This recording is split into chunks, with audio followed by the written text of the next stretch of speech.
Your first of the 9 options is to pay all past due amounts, to do a reinstatement. You pay the charges, the fees, everything that's past due, and you bring your mortgage current.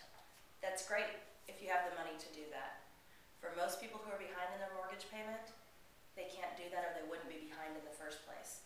Maybe if you've had a large bonus, maybe if you've gotten a commission on some sales, that may be a possibility for you. Your second option is forbearance. That's obtaining an agreement with the bank for a payment plan while you get back on your feet. The pros to this, it suspends the foreclosure sale action, and it allows you to have time to plan for and catch up on your late payments. It also allows you to begin to rebuild your credit history. It brings the account up to date during a specified period of time. Again, this works if you have the money, if you're able to make your payments. Your third option is modification. A loan modification, and many of you may have heard about this. There's a lot of companies doing this at this time. You may be curious as to what it is, how it works, whether it can work for you. A modification occurs when you obtain an agreement from the bank to modify the terms of the agreement of your loan. This most often will mean that you're either reducing your interest rate, extending the time during which you're going to pay your loan, say from 30 to 40 years. There's also something called a principal reduction. My experience has been banks are not as likely to do a principal reduction as they are to change your rate and term to bring down the monthly payment cost on your loan. The pros of a loan modification are that it allows the borrower to make changes to the loan that will allow them to make mortgage payments as the payment is changed over the time. Fourth option that you have is you can go ahead and rent your property.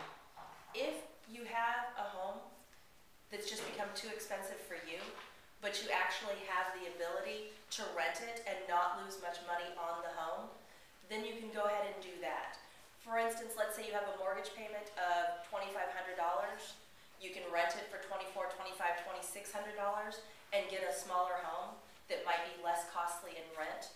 This is an option for you to go ahead and do this. The pros to this are that it allows the borrower to continue to make mortgage payments even if they can't make them all on their own. Even if you were to lose a couple $100s a month in your mortgage because of your rent not being quite high enough, it might make it feasible to hold on to your property until you're able to have values come up or you're able to again make enough money to pay your mortgage. Your fifth option is to sell your home. If you have equity in your home, and what that means is if you owe less money than your home is worth, you can do a sale.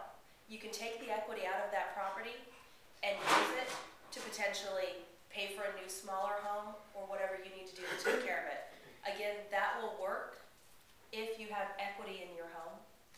The pros to this obviously are that you will no longer have the mortgage payment that you have to worry about if it's something that you're unable to make at this point in time. Your sixth option is to do a deed in lieu of foreclosure. What that means is it's an agreement between the homeowner and the bank to take back the home without actually having to do a formal foreclosure. What are the pros in doing something like this? It prevents a final foreclosure, and potentially they may actually give you cash for keys. What that means is they may actually give you a little bit of money to move out of the home. Because when they do that, people are less likely to damage the homes. There's less cost in having to move somebody out of the property, and that's why the bank offers that option. Your seventh option is foreclosure. I like to view this as the ostrich option, meaning people have taken their heads, they've put them in the sand, they don't know what to do, they're just not going to deal with it. When a foreclosure occurs, this means that the bank has gone through the formal process of taking the home back from the homeowner because of the homeowner's failure to pay.